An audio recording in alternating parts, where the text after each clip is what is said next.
before the sermon, the power went off. mbere yuko umukozi w'Imana ashika umuyaga nkubuciye ubwenge. God, He ready me to shout today. Imana yashatse kuno munsi mvuga n'ijwi rirerire. It's a blessing of God. Umuhezagiro w'Imana.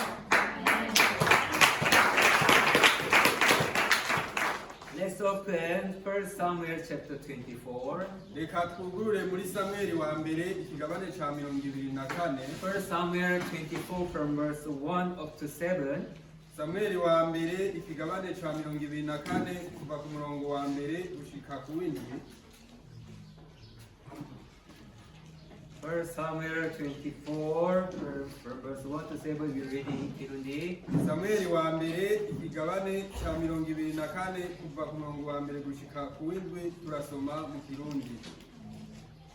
Dawidi aronse iruhu Sawuli ntiyamwica. Bukeye Sawuli atabarutse avuye kwirukana Abafilisitiya, baramubarira baterega Dawidi ari mu bugaragwa bw'Enigedi. Nuko Sawuli ahitana ingabo 5,000 zitoranije mu Bisirayeli bose, baja kurondera Dawidi n'ingabo ziwe mu bitandara aho impene z'inyeshamba ziba. Nuko araza ashika ku biraro by'intama byari iruhande y'inzira, kandi hari senga. Maze Sawuli aginjiramo kwihagarika, kandi Dawidi n'ingabo ziwe bari bicaye hirya muri iryo senga. Maze izo ngabo za Dawidi ziramubarira ziti, uyu ni wa munsi Uhoraho yakubwira ko azogabura umwansi wawe mu maboko yawe, uzumugire uko ugomba. Dawidi ava hasi acacura umutwe w'impuzu ya Sawuli buhoro buhoro. Hanyuma Dawidi yumva umutima umuseka kuko acacuye umutwe w'impuzu ya Sawuli.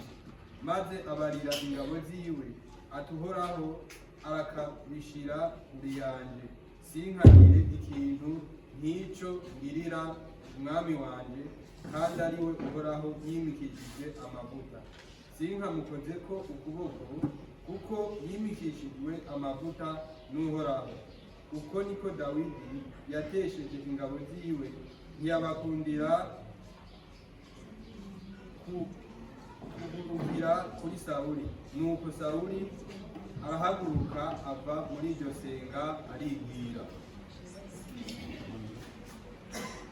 Thankfully, God gave us the electricity again.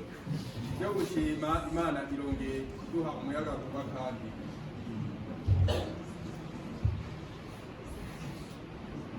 Really God is for us, right? Ukuri Imana ni yacu, sivyo? So He gave us the electricity again. Yatwongeye umuyaga kuba kandi. So the fan is now okay. So you are cool now, right? Ventilatero ziriko zirakora kandi n'ikirere ni ciza. Can you hear His voice? Murumva ijwi ryiwe? Yes. In the Bible say like this. Muri Bibiliya haravuga nk'uko God wrote His new covenant in our heart and in our mind. Imana yanditse isezerano ryayo rishasha mu mitima yacu no mu bwenge bwacu. Why God decided to write His new covenant in our heart and in our mind? None kubera iki Imana yahisemo kwandika isezerano ryayo rishasha mu mitima yacu no mu bwenge bwacu? Because while the word of God stays in our heart, in our mind, kubera ko igihe ijambo ry'Imana riba riri mu mitima yacu no mu bwenge bwacu, it stays with us continually. igumana natwe iminsi yose. And stay continue meaning is kandi kugumana natwe iminsi yose bisobanura ngo we are facing the word of God each every moment. tuba duhanze amaso ijambo ry'Imana buri kanya. So through the word that what He have in our mind, in our heart, biciye mu ijambo rero yasize mu mitima yacu no mu bwenge bwacu, we are able to think about heart of God, will of God, and guidance of God. turashobora kwiyumvira ku mutima w'Imana n'umugambi wayo n'uburongozi bwayo. Before, we are just a man who lives in the flesh. ubwa mbere twari abantu babaho gusa mu mubiri, So we have known about myself only by the flesh. twari twiyizi ubwacu twebwe biciye mu mubiri byonyine. So things that we do and heart that we have is only concerned about my flesh and myself. Ibintu twakora ndetse n'umutima twari dufise wasanga ari ibintu byerekeje kuri jewe n'umubiri wanje gusa. But after God wrote His covenant in our heart, in our minds, Ariko inyuma y'uko Imana yanditse isezerano ryayo mu mitima yacu no mu bwenge bwacu, now new thing has put in us. ubu hariho ibintu bishasha byashizwe muri So twebwe. that now we are not just living with only our flesh and ourselves only, Kugira ngo ntitube tukibaho kubw'imibiri yacu no kubwacu gusa, but we live with another things which God has put in us. ariko tubaneho n'ibindi bintu bishasha Imana yasize muri twebwe. So in the Bible say the one which is enter in our heart, the word that which God has put in our heart, Muri Bibiliya havuga ngo uwinjiye muri twebwe ijambo ry'Imana Imana yasize mu mitima yacu be against the flesh. rigwanya umubiri. So that makes that this things that which flesh wants to do, not to do it. Kugira ngo bitume ibyo umubiri ushaka gukora utabikora. So that even flesh against our spirit, Ndetse ni impwemu n'imibiri nayo usanga igwanya impwemu yacu. so that they are fighting one another not to do the one day which they want. Rero byaba biriko biragwana kugira ngo kimwe ntigikore ico gishaka. Which means before word of God enter in us, Bisobanura ngo imbere y'uko ijambo ry'Imana ryinjira muri we twebwe are just living with the flesh alone. twari tubayeho n'umubiri gusa, But because of God has put the word in our heart, in our mind, ariko kubera Imana yasize ijambo ryayo mu mitima yacu no mu bwenge bwacu, so always in our heart we have a conflict there to against the flesh and spirit one another. iminsi yose rero twama dufise amatati mu mutima yo kurwanya impwemu n'umubiri kimwe ku kindi. So in that moment, which one that are we following? None muri ico gihe ni ikihe turiko turakurikira? It is the something which is important now for our spiritual life. Ni ikintu rero ngirakamaro ubu ku buzima bwacu bw'impwemu. And why God He likes to put His word in our heart, in our mind. None ni kubera ko Imana yashimishijwe no gushira rino jambo ryayo mu bwenge bwacu no mu mitima yacu. Because He likes people to know the word of God and to do the word against their flesh and to follow the way of God. Kubera ko ikunze yuko abantu bamenya ijambo ry'Imana ribafasha kurwanya imibiri yabo.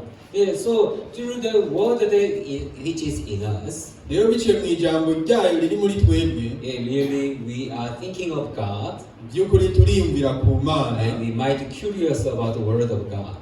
kandi tukagira n'amatsiko ku bijanye n'ijambo We ry'Imana. might so know what is the spiritual word that which God has prepared for us. Dutegerezwa kumenya ni iyihe si y'impwemu Imana yaduteguriye. So the mind that which we had before Rero umutima ubwenge twari dufise is mbere just thinking of how can I manage my life well so that I can eat delicious one, I can live comfortably, joyfully, happily, according to flesh. That is only the mind that we have in this world. twari twiyumvira ibijanye no gutunganya gusa imibiri yacu, ingene twofungura neza, ingene twororanirwa n'ingene twobaho neza.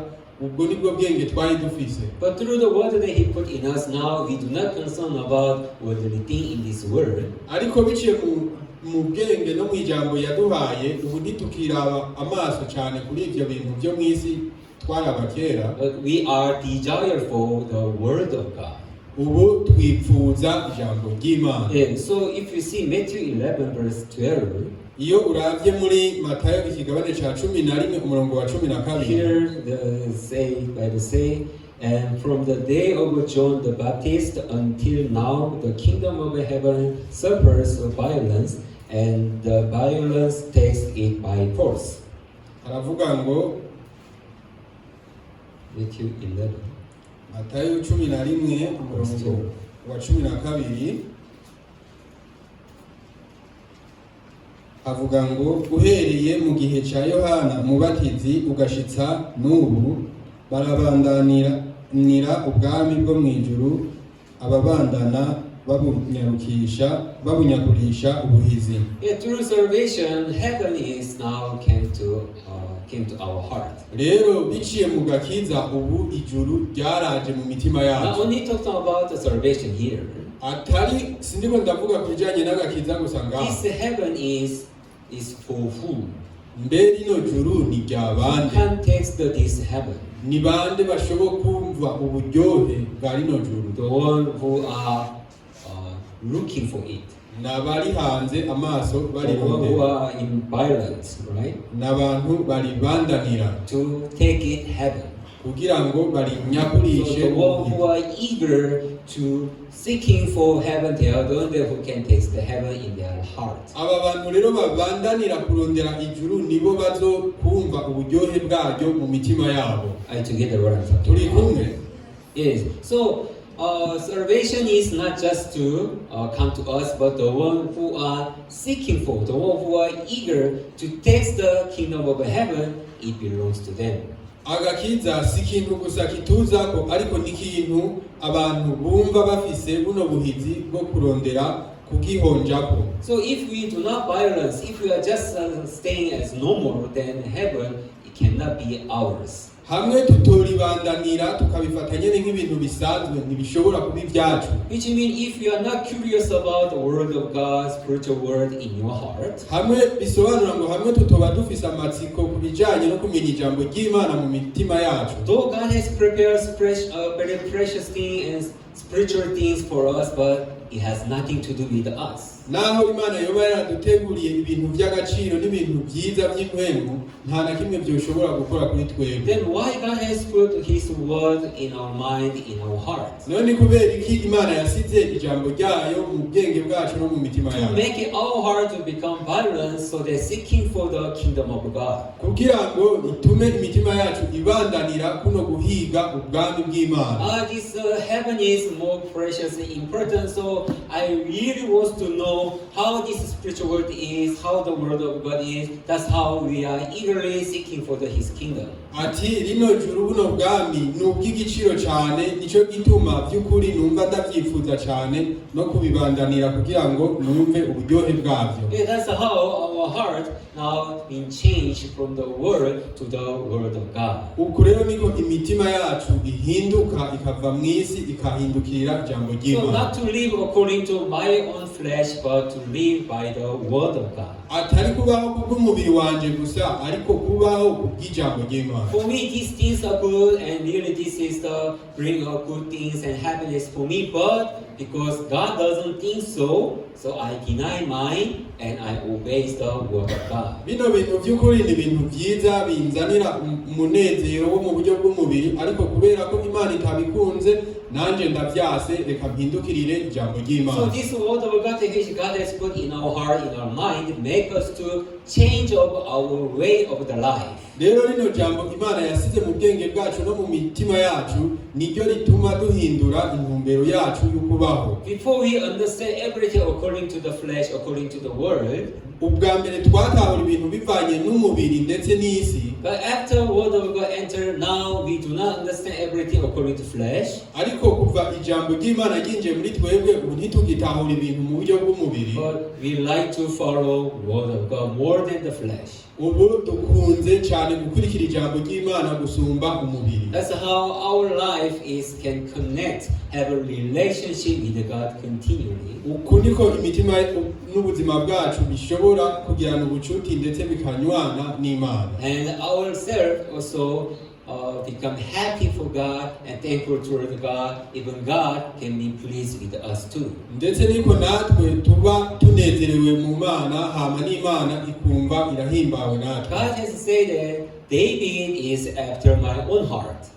Imana yaravuze ati Dawidi afise umutima nk'uwanje. Yeah, David is the heart of David has been united with God together. Umutima wa Dawidi wari waranywanye n'uw'Imana. So God was so pleased with David. Rero Imana yarahimbagwa cyane na Dawidi. Every time, whenever God got anger toward the Israel, but He remembered promise day which He made with David, so that God was not destroyed Israel completely. Rero igihe icyo cyose abanyisirayeli bashavuze Imana yaribuka uno mutima wa Dawidi, hanyuma bigatuma itarimbura abanyisirayeli. That's how much God was so happy with David. uko rero niko Imana yahimbagwa cyane na Dawidi. And the story that we read today, hama ino nkuru twasomye uyu munsi, even David, if we see how the way how his heart is different, ndetse niyo uravye umutima wa Dawidi ngene wiyumvira mu buryo butandukanye, David was facing many challenges even his death.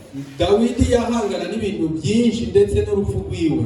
He was always keep on run away from the Saul.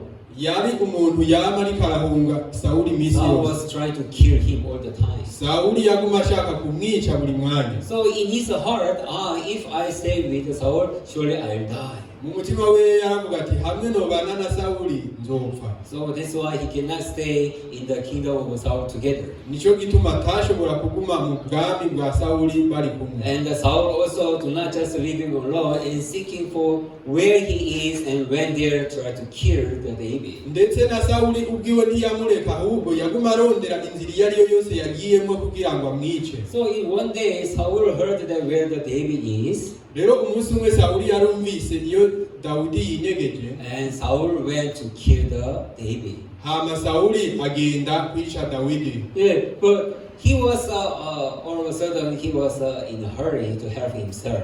Rero bukwi na bukwi yumvise ashaka kwihagarika, So he entered to the caves in deep place. hama aca yinjira mu isenga. But that time, really, it was very good opportunity to kill the Saul. Rero by'ukuri icyo gihe n'ukuri hari amahirwe yuzuye yo kwica So Sawuli. people of the David is now telling David, Rero abantu ba Dawidi icyo gihe bariko baramubwira hey, you see now, ati uramubona God is telling you, Imana kujya yabivuze it's very good opportunity na karyo keza to against the Saul.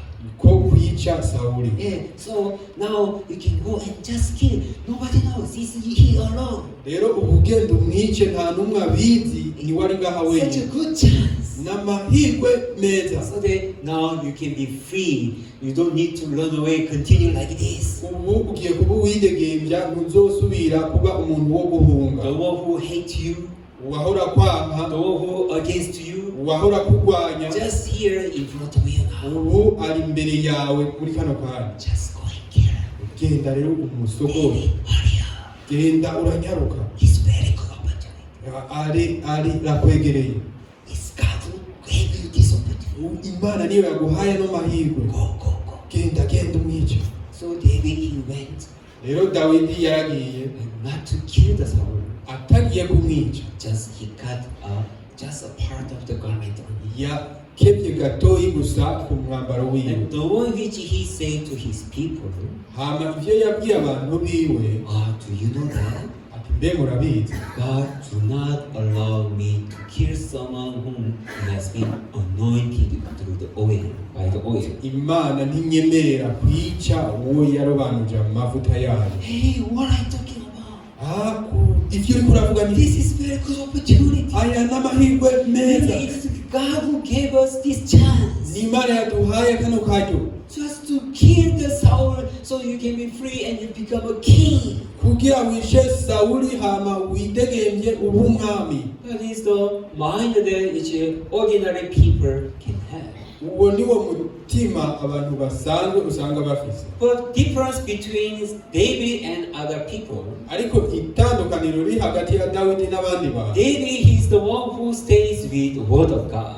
Dawidi ni umuntu abana n'ijambo ry'Imana. So rather than to follow such a good opportunity, Mu gishingo cyo gukurikira ako karyo bita he keza, cannot accept other voices. ntashobora kwakira yandi majwi. It's good. Now you go and kill. Ati ni byiza ubu ugenda umwice. But David say, no, God never allowed. Ariko Dawidi yavuze atoya, Imana ntavyo yigeze God told inyemerera. me not to against someone whom he anointed.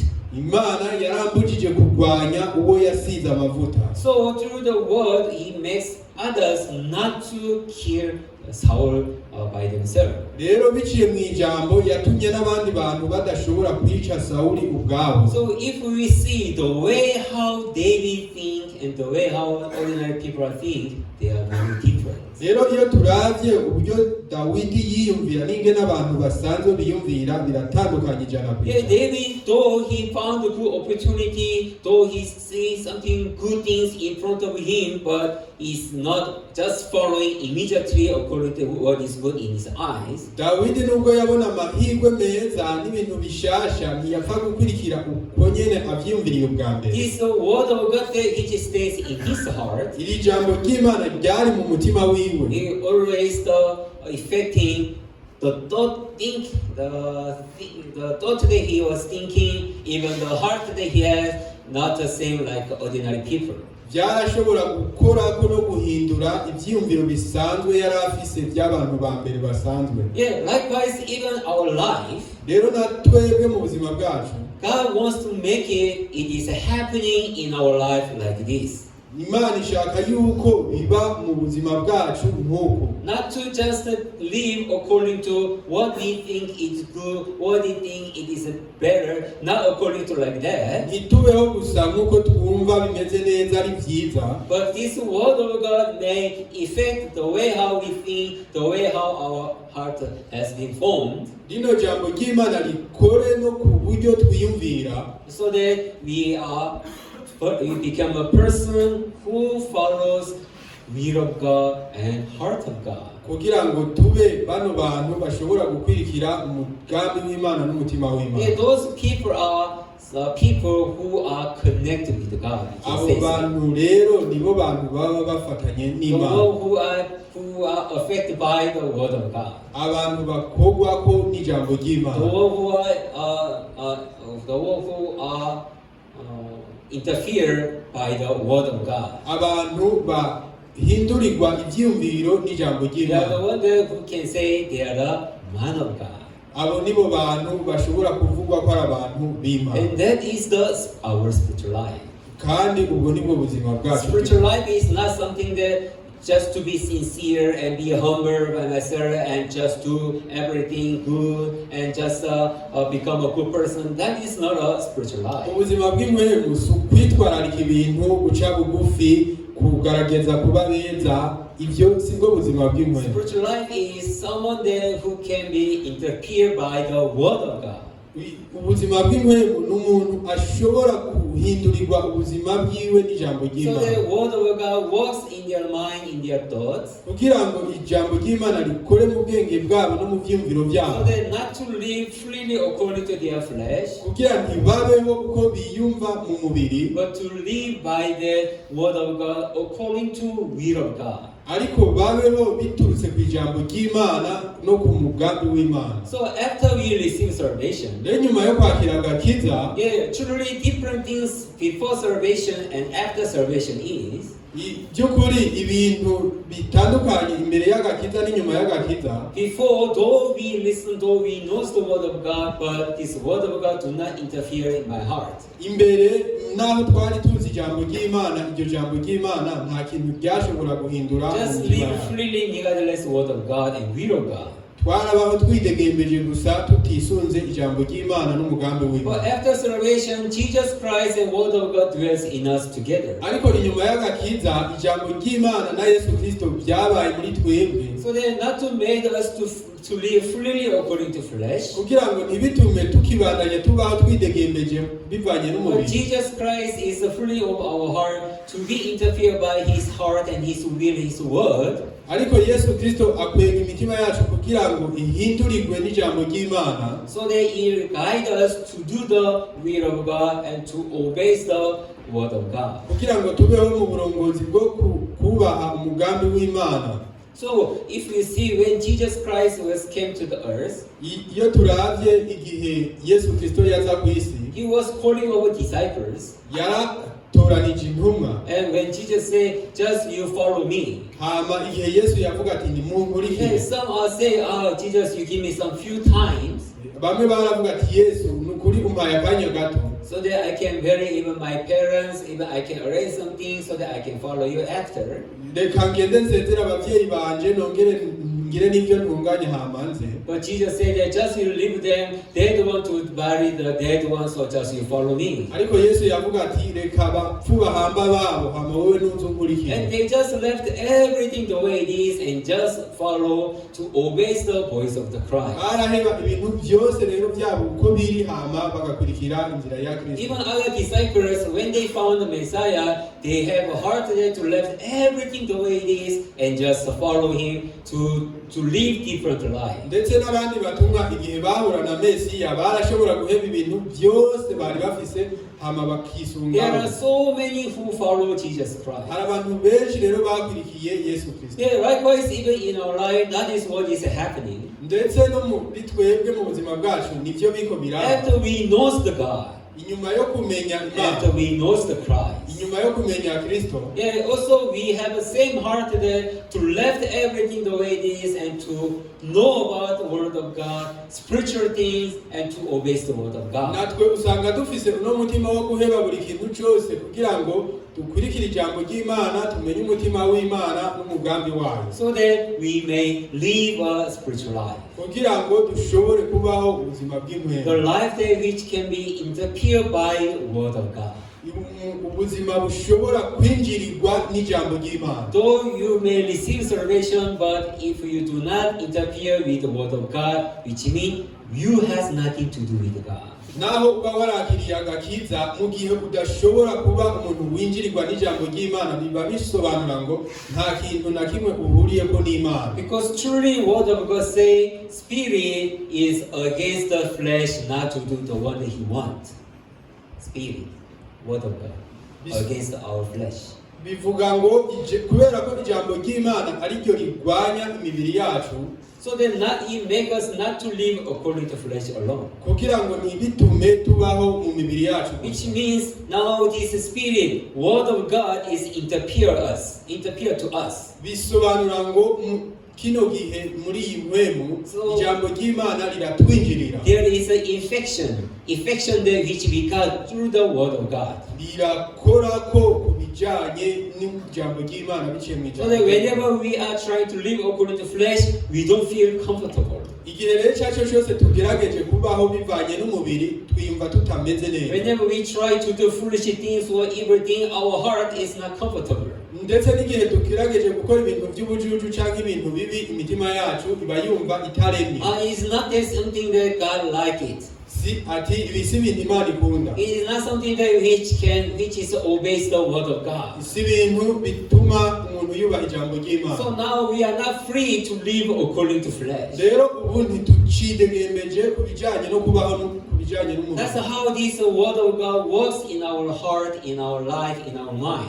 Uko rero niko iryo jambo ry'Imana rikora mu mitima yacu no mu bwenge bwacu. So that it makes our heart to seeking for the kingdom of God. Kugira ngo ritume imitima yacu ibandanira ubwami bw'Imana. Yeah, up to now, life that I was living before salvation, mu kumenya ubuzima twahozeho tubaho mbere, it was full of evil, it was full of foolishness. So now since I know the Christ, it's not a life that I should continue with this. bwari ubuzima bw'ubujuju bw'ubunyakibi. Ubu rero kuva menye Kristo, ubu si ubuzima ntikwiriye kubaho.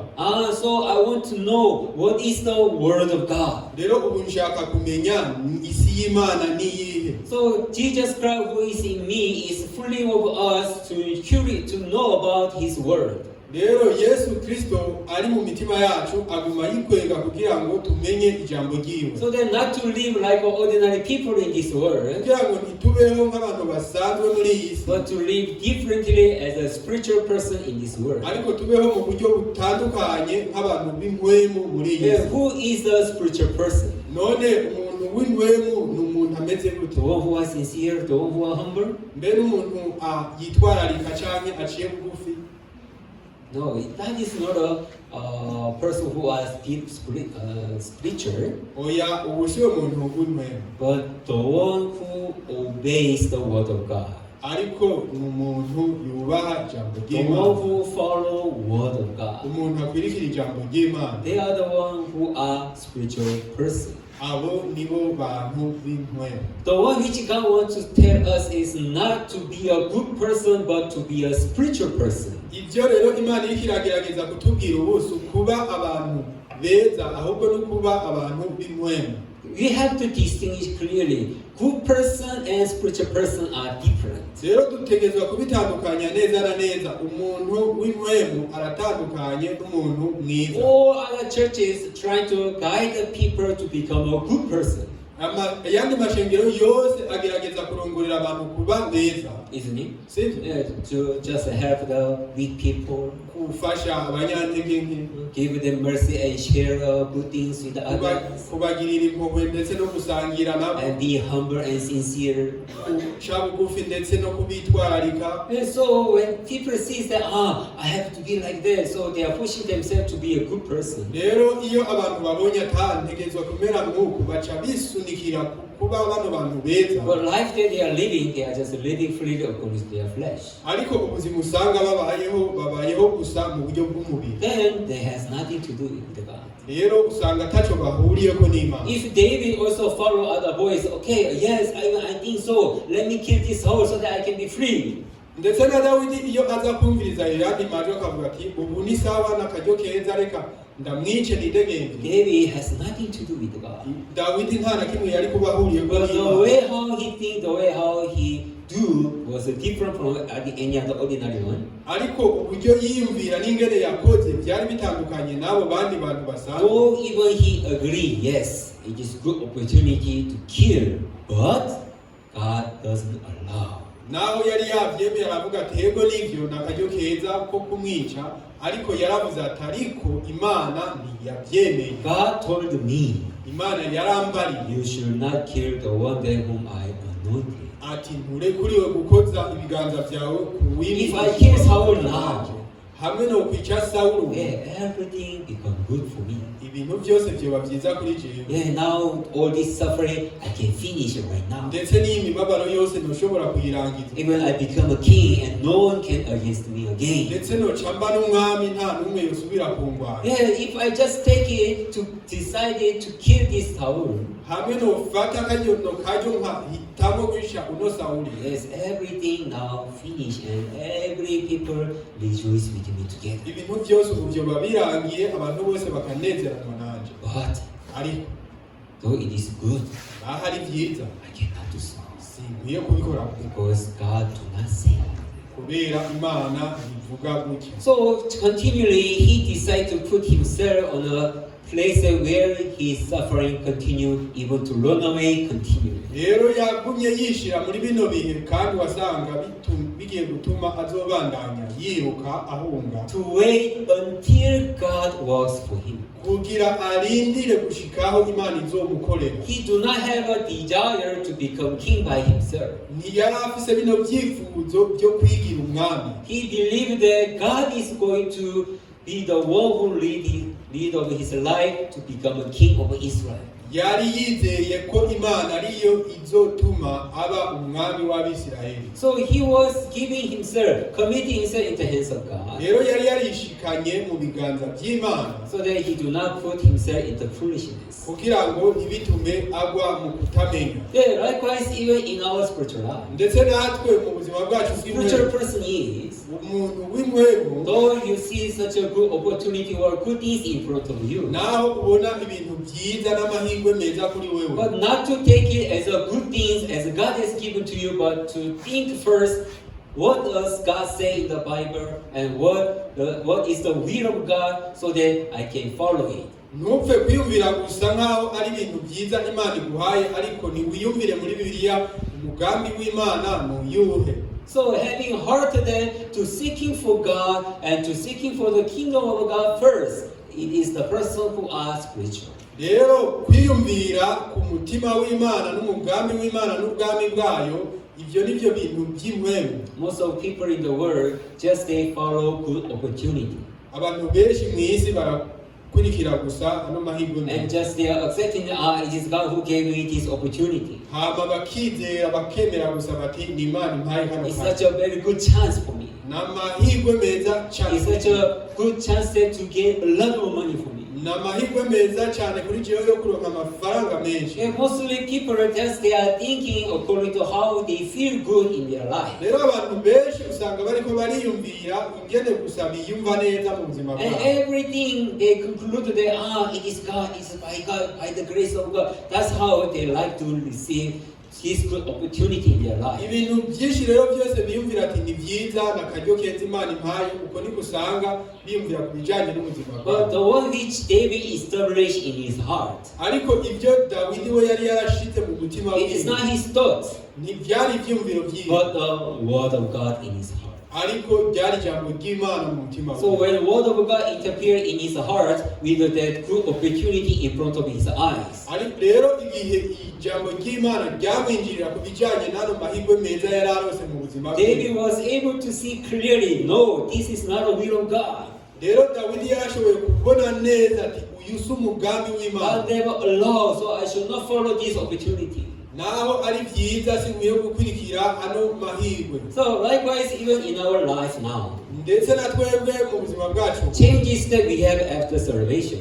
ihinduka twagize inyuma y'agakiza. Yeah, word of God is always work in our heart. Ijambo ry'Imana ryama ririko rirakora mu mitima yacu. So we have been interfering with this word of God continually. Rero twabayeho twinjirirwa na rino jambo ry'Imana misi yose. So that this word of God is fooling us not to live by your thought or by your flesh, but by the word of God. Kugira ngo rino jambo ry'Imana ridukwege ntiritume tubaho bivanye n'imibiri yacu, ariko tubeho bivanye n'ijambo So ry'Imana. He leads us to become spiritual person in this world. Kugira ngo riturongorere kuba abantu b'Impwemu muri iyi si. If we see, let's Yo- open Iyo 1 Peter. reka tugurure muri Petero wa mbere, 1 Peter chapter 1, Petero wa mbere ikigabane ca mbere,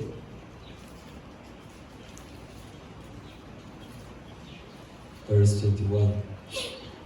Petero wa mbere ikigabane ca mbere,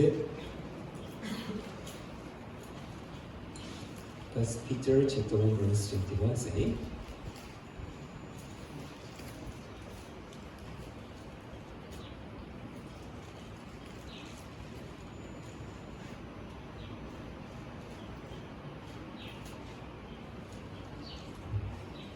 Petero wa mbere ikigabane ca mbere verse 21.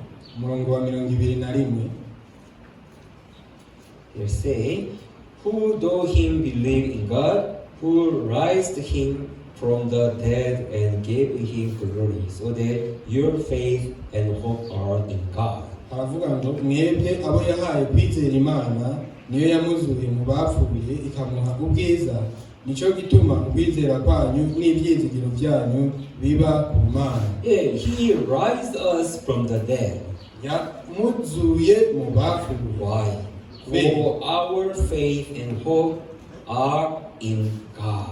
Kugira ukwizera kwacu n'ibyizigiro byacu bibe mu Mana. Once we rise from the dead, Igihe yazuka mu bapfuye, yeah, our faith and hope is no longer in this world, but made us to have this faith and hope on the side of God. ukwizera kwacu n'ibyizigiro byacu ntibikiri mu isi, ariko yatumye biba ku ruhande rw'Imana. So verse 22 say, since you have purified your souls in obeying the truth through the Spirit in sincere love of the brethren, love one another fervently with a pure heart.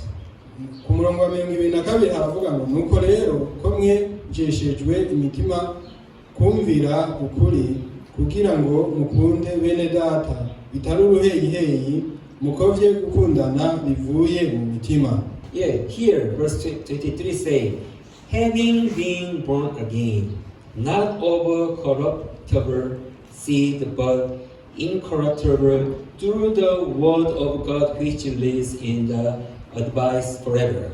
Ku murongo wa 23 hacavuga ngo kuko mwabyawe bwa kabiri, mutabyawe n'imbuto ibora, ariko mwabyawe n'imbuto itabora, mubiheshejwe n'ijambo ry'Imana ririho rigahoraho.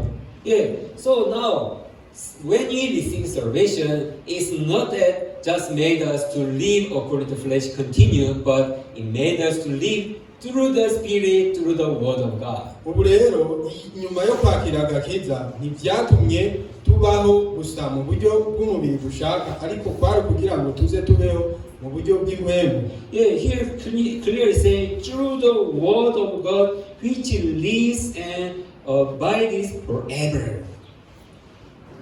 Haravuga ngo biheshejwe n'ijambo ry'Imana ririho rigahoraho. Isn't it? Sivyo? Do you understand? So now we have to know clearly. Ubu rero tutegerezwa kumenya neza. Salvation is not just to know that I'm righteous.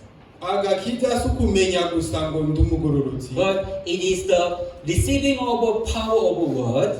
Ariko no kwakira ubushobozi bw'ijambo. So that this word of God is now interfere in our life. Kugira ngo rino jambo ubu ribe ritwinjirira mu buzima bwacu. So that word of God is the one that is going to be stand in our life. Kugira ngo ijambo ry'Imana ribe ari ryo rizohagarara mu buzima bwacu. That is the salvation that which God has formed through the Jesus Christ. Ako niko gakiza Imana yubatse biciye muri Yesu Kristo. So if the someone who say yes, I receive salvation, but if they live freely, then we can think that which means that he is just have knowledge but not there in faith. Bisobanura ngo ubuhamwe hoba umuntu avuga ngo narakijijwe ariko ndidegembya, biba bisigura ngo abifise mu buryo bw'ubumenyi gusa. Do you understand what I'm talking about? Yeah, many can have the knowledge of the salvation. Benshi barashobora kugira buno bumenyi bw'agakiza. Yeah, in the I don't know whether it's good to say, but there are some churches who talks about salvation. Sinzi ko ari byiza kubivuga, ariko hariho amashingiro menshi avuga ku bijyanye n'agakiza. But not talking about life of faith. Ariko ntibavuga ku bijyanye n'ubuzima bwo kwizera. Salvation and life of faith cannot be different things. Agakiza n'ubuzima bwo kwizera ni ibintu bishobora kuba bitandukanye. Because salvation itself, God has been established through the faith. Ari kubera agakiza ni ikintu Imana yashikamishije biciye mu kwizera. Only by faith people can receive salvation. Biciye mu kwizera gusa abantu niho bashobora kwakira agakiza. Then by faith meaning is in their heart now new word has been established. Biciye mu gakiza bisigura ngo ubu mu mitima yabo isi nshasha yarashizwe ku ngoma. So that they are able to begin the life they which live by faith. Kugira ngo batangure buno buzima bwo kubaho mu kwizera. That's why Bible say just shall live by faith. Nico gituma Bibiliya ivuga ngo umugororotsi azobeshwaho no kwizera. Do you understand what I mean? Before salvation, people do not know about the word of faith. Imbere y'agakiza abantu ntibari bazi isi y'ukwizera. Only they understand everything according to flesh. Batahura ibintu gusa mu buryo bw'umubiri. So that they cannot understand what is the word of faith, living by faith. What is that? They cannot understand it. Ntibashobora gutahura ati mbega isi y'ukwizera imeze gute. Ntibashobora gutahura ibyo ari. But when they receive salvation through the faith, ariko igihe bakira agakiza biciye mu kwizera, they can discover, this is the word of faith. Barashobora kubura bati iyi niyo si y'ukwizera. That's why they are able to live by faith continually. Uko rero niko bashoboye kuba abashobora kubaho mu kwizera buri munsi. So that now we become a person who are bound to take the heaven. Cyo gituma ubu twabaye abantu babandanira ubwami bw'Imana. So that now we know what is the more important, what is the precious thing of this world, so that we eager to take this word of the heaven. Ubu rero twarashoboye kumenya mbe n'igiki ngirakamaro n'igiki cy'agaciro kugira ngo tukinyakurishe buno buhizi. So we like to be a person who put myself on the side of faith, not on the side of flesh. Twacitse abantu bakunda kwishira mu ruhande rwo kwizera kuruta kwishira mu ruhande rw'umubiri. Do you understand what I'm saying? That is the really difference before salvation and after salvation. Iryo ni ryo tandukaniro nyakuri ry'imbere yuko twagira agakiza. That is even what is Apostle Paul is talking about. Ndetse ni navyo intumwa Paulo yari karavuga. Yeah, the salvation that which you have. atagakiza mwakiriye Yeah, it is not something that same like other things in this world. si nk'ibindi bintu byo mu isi Yeah, it changes you karabahinduye and makes this word of God to make you to stand on the side of faith. hama rituma rino jambo ry'Imana rituma muja ku ruhande rw'Imana. So they affect you continually to lead over your heart, your mind, to be near with God together. kugira ngo rize ribandanye kubakorako no kubinjirira kugira ngo ribarongore mu buzima bwanyu bw'Impwemu ubudasiba. If we open Colossians hamwe twuguruye mu Bagalatiya chapter 3, ikigabane cya gatatu verse 1 and 2. umurongo wa mbere n'uwa kabiri.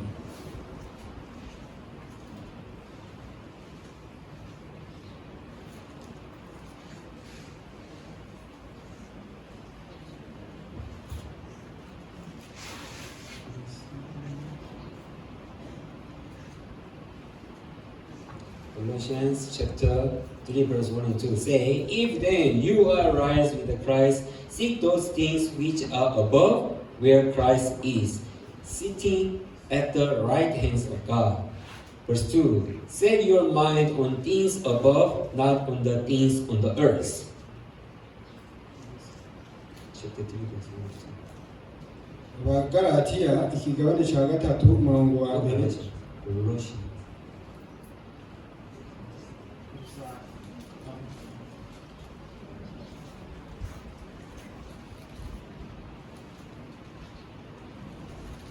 Abikorosayi ikigabane cya gatatu umurongo wa mbere n'uwa kabiri havuga ngo none rero asangwa mwarazuranywe na Kristo murondere ibiri hejuru iyo Kristo ari ibyagiye iburyo bw'Imana mushire imitima kubiri hejuru ntimuyishire kubiri mu isi. Yeah, here also Creator told us seeking above the narrow things of the earth. Hano biratubwira neza mu buryo butomoye ngo mushire imitima yanyu kubiri mu ijuru atari kubiri mu isi. Set our mind on things above, not on the things on the earth. Dushire ubwenge bwacu kubiri mu ijuru atari kubiri mu isi. Now this is the one day which we are changed. Uku rero niko turi abahindutse. So last time I think I gave you this example. Buherutse narababwiye kano kare. When Nairobi choir member went to Korea, igihe abaririmbyi b'i Nairobi baca mu Nairobi University choir, abaririmbyi bo muri kaminuza y'i Nairobi about 30 people they attend the World Camp in Korea. abantu bashika nko kuri 30 baritabiriye ikambi mpuzamakungu. For 1 month they've been together and listened to the gospel. Bamazeyo ukwezi bumviriza ubutumwa bwiza. And then they say, yes, now you understand. Yes, now we are righteous. Hama baravuga ati ubu twabitahuye turabagororotse. So before they go back to Kenya, they had a meeting with the pastor.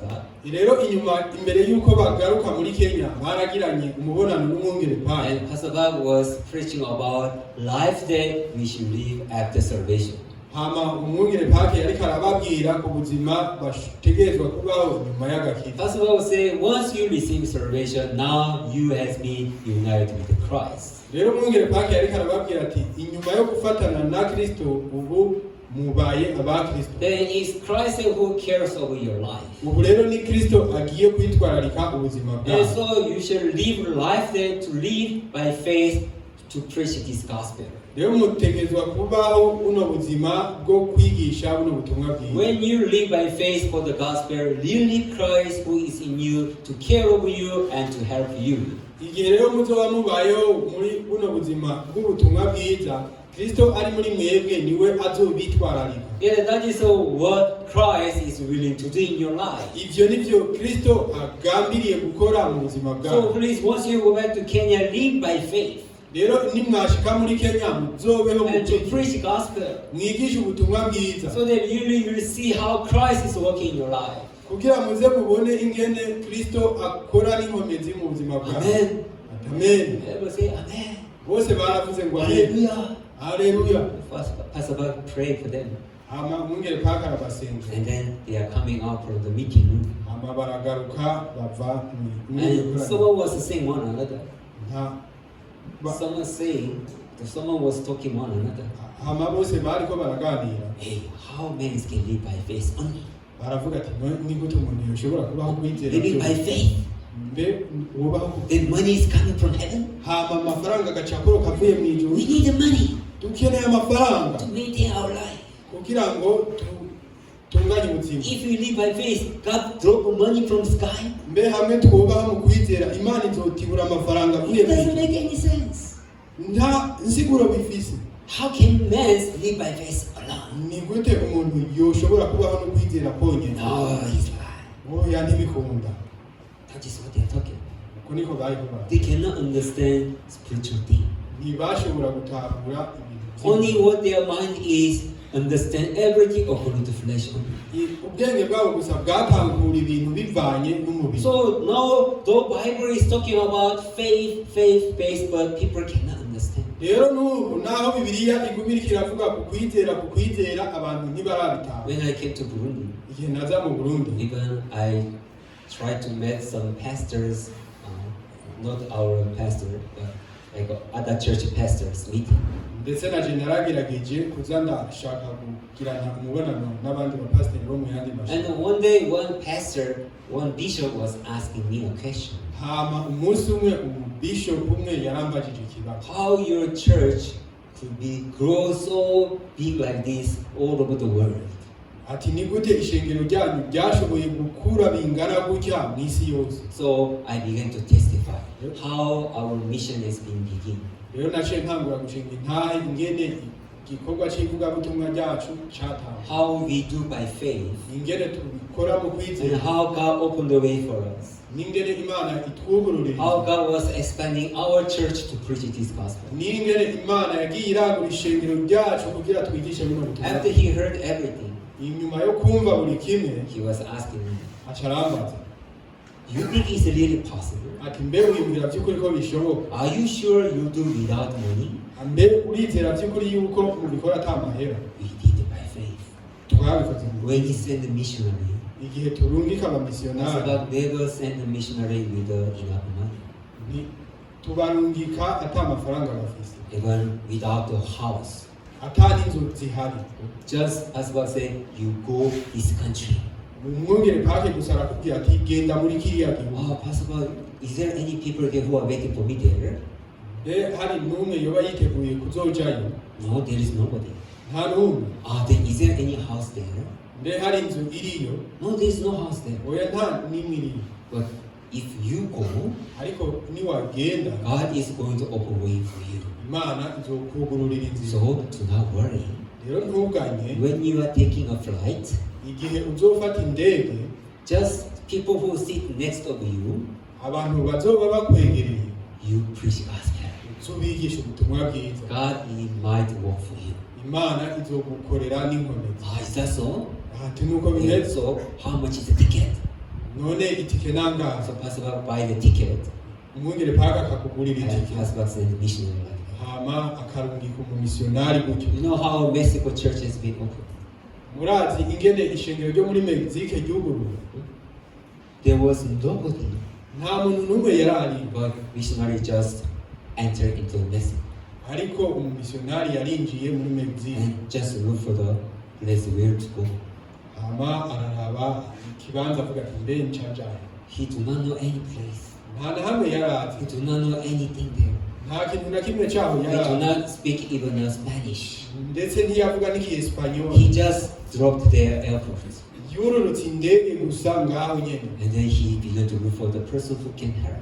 hanyuma acatangura kuraba abantu So there was one person who are willing to help the mission. rero hari umuntu umwe yari yifuza cyane gufasha umumisiyonari So I'm seeking for this, how can I say, to take a rest with my family today. ati rero ndiko ndahiga uno muntu kugira ngo aze kuruhukira muhiri wanje Can you help me? Can you show me the location?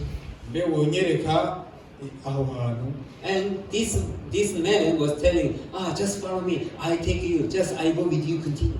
uno muntu rero yaciye amubwira ati ingo nkwirikira So he was just guiding him to take a bus and to reach out to the inn there where he's going to stay. rero yaciye amutwara gufata bisi amutwara naho asanzwe aba. So in the bus with the dictionary, he was just trying to have some conversation how to meet again and also to preach the gospel. rero muri iyo bisi yari karasuzuma muri kazinduzi araba avuga ingene yovugana nawe ukuntu bazosubira guhura hama bigisha ubutumwa bwiza. But not really know how to go there, how to meet again. They haven't agreed like that. atari kumenya gusa ngo ingene bazohura ntibavyumvikanako. Just he received address that where this man is living. ariko gusa yahawe ikibanza cyaho uwo muntu aba. So following day, he's willing to meet this man again. Missionary want to meet this man again. umunsi wakurikiye yumva nyene uwo mumisionari ashaka guhura na wa muntu kandi. But he feared to move because he do not know how the country is and where the location is. ariko yumva afise ubwoba bw'ingene yogendayo kubera ko atarazi ingene ico gihugu kimeze. Just he is holding a paper that address where he lives. yari afashe urupapuro gusa rumwereka iyo adrese aho uwo muntu yaba. And he began to ask people, I want to go this place, I want to go this place. hamaze atangura kubaza abantu ati nshaka kuja hano hantu. People say, blah, blah, blah, blah, blah, blah. He cannot understand. abantu baravuga ikesipanyolo yumva na kimwe. Go to bus station. ati genda ku gituro c'amabisi. And then he asked people, here. abantu akaguma baza abantu aha Take this bus. fata ijya bisi fata ijya bisi. And then he do not know because he do not know where his inn is. So if he go far, he cannot come back again. ntiyarazi iyo ariko araja ntiyarazi nuko ivyo bimeze kubera ko hamwe agiye kure cyane yari gushobora kutagaruka. But he just lie on the bus and they show driver, do you go this place? ariko yari injira muri bisi gusa hama akereka umushoferi ati hano hantu urahazi. Yeah, come. atego ingo. So he do not know where the place is, so he asked the driver, please, if you reach there, you might tell me to get down. rero ntiyarazi aho hantu yaba ariko araja nico gituma yabaza umushoferi ati niwashika muri kino kibanza unyururutse. And he found the bus is going very far away. hama akabona bisi iguma igenda kure. So he began to feel fear. Oh, is that so far like this? How can I come back again? hama agaca atangura kugira ubwoba akavuga ati mbe ukuntu ari kure nk'uku mbe nza kugaruka gute. But ready to return. ariko bukwi na bukwi yasanze yagaruka. So he was just get down from the place where driver said, you get down here, this is the place. hama nyuma aragenda arashika muri ca kibanza aramurutsa aramubwira ati aha ni hamwe wabasa. So in that place he is seeking for the people who can help him to go this address. rero muri ico kibanza yari karabaza abandi bantu ingene bomwereka aho wa muntu yamwereka. But when you show the people, they say, no, this is not a place. hama abantu rero bariko baramubwira bati oya saha. No, this is not a place, you have to go more. ati saha ahubwo bandanya ugenda. So now he got lost everything. rero yumva yatakaje buri kimwe. He cannot go there, even he cannot go back to his house. ico gihe ntiyumva ashaka kugendayo kandi ntiyabona n'ingene aza gusubira. Only way is to find that person again. This person should help missionary again to go back to his house. inzira yashoboka gusa kwari kugenda agashikira wa muntu hamujya muntu nawe akamufasha ingene aza gusubira iyo yavuye. So he began to work continually to show people where this house is. rero yabandanije kugenda agenda arareka abantu ababaza aho hantu So hari. he will keep on asking, I'm going here. rero yaguma abandanya abaza ati ndiko ngenda aha ndiko ngenda aha. People say, no, continue, go. Continue there. bamubwira ati we bandanya ugenda bandanya Also ugenda. he asked, I want to go this place. abantu bose yababaza ati nshaka kuja muri iki kibanza. I know this place. Follow me. nshaka kuja muri iki kibanza nkwirikira. So the person was taking him to go his house. rero uno muntu yari karamujana ahaba. And finally he reached the person's house. aca amaherezo arashika uwo muntu. And he was not there at the house. ico gihe asanga sihari. But the person who was taking him, telling him, enter in the house, don't worry. Just stay now, wait for his coming. hama uwo muntu yari amurongoye aramubwira ati niwinjire nta kibazo. Can I enter? ntushobora He's not there. Can I enter? No problem. nta ngorane niwinjira No problem. Just enter. yinjira nta ngorane. While he was waiting, Igihe yari the arindiriye person who met the airport, he came back to the house. urya muntu bari bahuriye kuri aeroporo He was acaramba, so happy as if he met Messiah. rero yaramba ahimbawe cyane nk'aho yoba ahuye na Mesiya. So he greeted again. Bararamukanya kandi He greeted with the whole family. araramutsa n'umuryango wiwe. Later he discovered Mu nyuma yagiye kubura the person who takes the missionary to the house, urya muntu yamujyanye kwa wa muntu that person was a brother of the man. yari mwene wabo n'urya muntu nyene They are family. bari umuryango. It's not amazing. Mbe On ntibitangaje the beard, how exactly he met the brother of the man. mu gihugu kingana nka kujya kose ni gute yashoboye guhura n'uwo bavukana n'urya muntu. He missionary began to preach the gospel in the family first. Hama uwo mumisiyonari ashatangura kwigisha ubwa mbere That's how Mexico church has been begun. uko niko ishengero ryaho ryatanguye. That's how church has been established. uko niko ishengero ryaho ryubatswe. Really, as Pastor say, God will work for you. Neza na neza nk'uko umwungere Pake yari yaramubwiye ati Imana But izoguha. others cannot understand. Sometimes even when you ask, we do only by faith. People cannot understand how. Abandi bantu ntibashobora kubitahura iyo tuvuze ati tubikora mu kwizera baca bavuga ngo gute. Your mission does not support you. Mbe umumisiyonari wanyu ntabafasha. Oya. How can you do so? None You are lying. murabesha byoshoboka gute.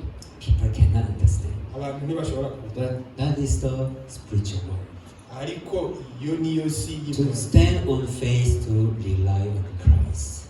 Guhagarara mu kwizera no kwisunga Kristo. To follow guidance of God. Gukwirikira uburongozi bw'Imana. To obey the will of God.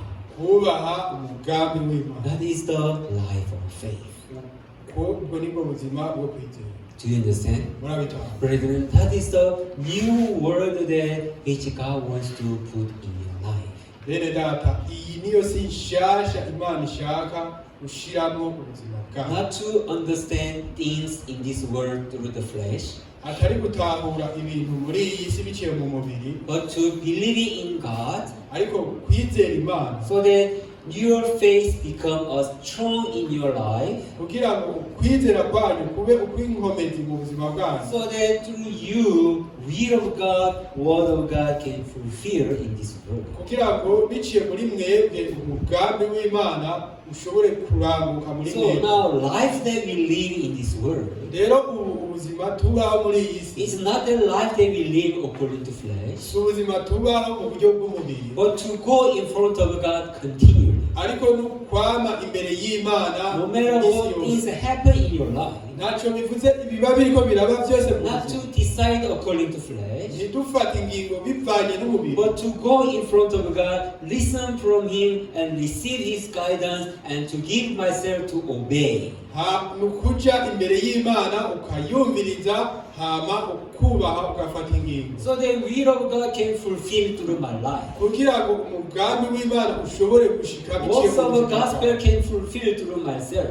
kugira ngo ibikorwa by'ubutumwa bwiza bishike mu That kwizera. is the life that now we are living in this world. Ubu nibwo buzima turiko turabaho ubu muri iyi si. So, brethren, after salvation, Rero bene data, inyuma y'agakiza we cannot just live freely according to flesh. ntitukibaho twidegembeje bivanye We n'umubiri. have a heart there to give myself in faith, Dufise uno mutima wo kwitanga ubwo kwizera so that able to preach the gospel to others, kugira twigishe ubutumwa bwiza abandi, even to serve the gospel, dukorere n'ubutumwa bwiza, even to obey the word of God. twubahe ijambo ry'Imana. That is why now everything can be done in faith only. Uko niko ibintu byose bishobora gukorwa mu kwizera konyine. Though I testify through my mouth, I receive salvation. Rero naho nshinga intahe n'umunwa wanje ngo narakiriye But agakiza, if faith is not yet established in your heart, igihe kwizera kudashikamye mu mutima wawe,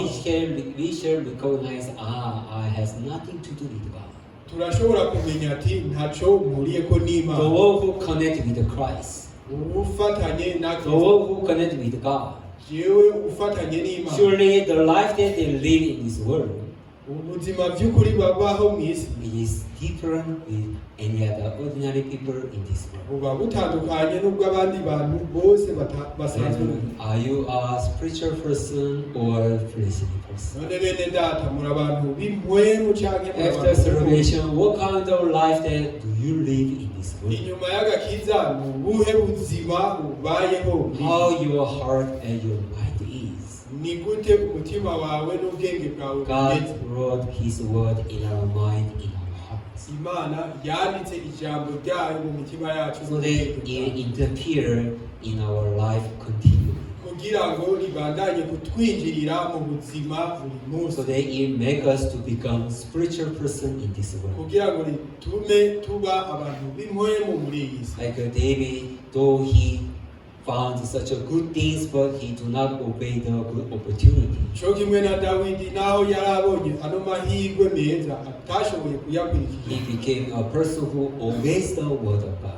yahindutse umuntu yubashe ijambo So ry'imana he was against his flesh, kugira ngo arwanye umubiri but to wiwe, give himself to obey the word of God.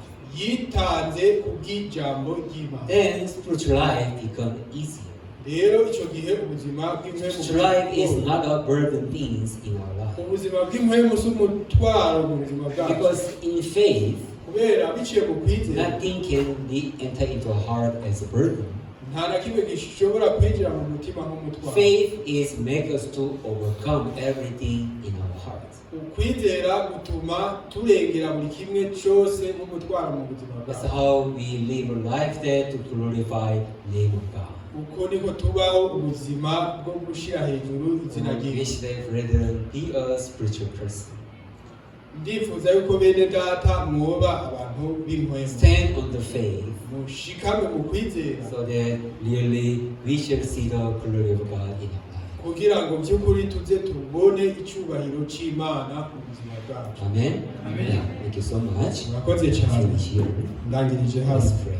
reka dusenge. Dear Heavenly Father, Mana data wo mu ijuru, really in our life, by'ukuri mu buzima bwacu you brought big changes to the salvation. warazanye ihinduka rikomeye biciye mu gakiza. We have known about ourselves with flesh only. twari tuzi ibijyanye n'umubiri gusa, But through the salvation, you gave us the wisdom ariko biciye mu gakiza waraduhaye ubwenge, so that we are able to recognize the spiritual world in on your side.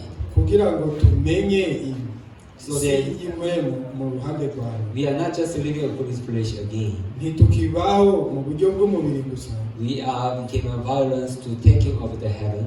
ariko twabaye ababangamira ubwami bw'ijuru, So we are willing to know the spiritual world kugira ngo tube abifuza cyane and kumenya willing to isi live by y'impwemu. faith hama tubeho mu kwizera, and to see how you are being together and work for us. hama tubone ingene uri kumwe natwe kandi And udukorera, also to glorify your name to our life. tuze dushire hejuru izina ryawe mu So buzima bwacu. God, you made all our brethren to receive salvation. bene data ni wowe watumye, mana ni wowe watumye bene data bose bakira Which agakiza. means that now each every person you are willing to work in their life. bisobanura ngo muri buri muntu wese by'ukuri uriteguye gukora mu buzima To bwe, give grace and blessing in their life. kugira ubagirire ubuntu n'imihenzagiro mu buzima bwabo, Also to glorify your name.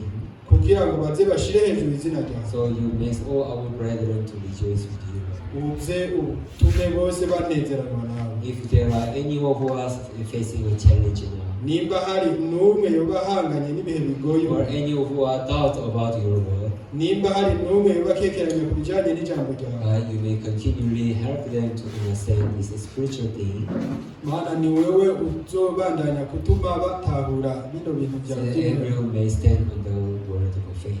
kugira ngo baze bahagarare mu ruhande rwo kwizera. That is what you have done in our life. ivyo nivyo watunganije mu buzima bwacu. So that's why we are so much thankful.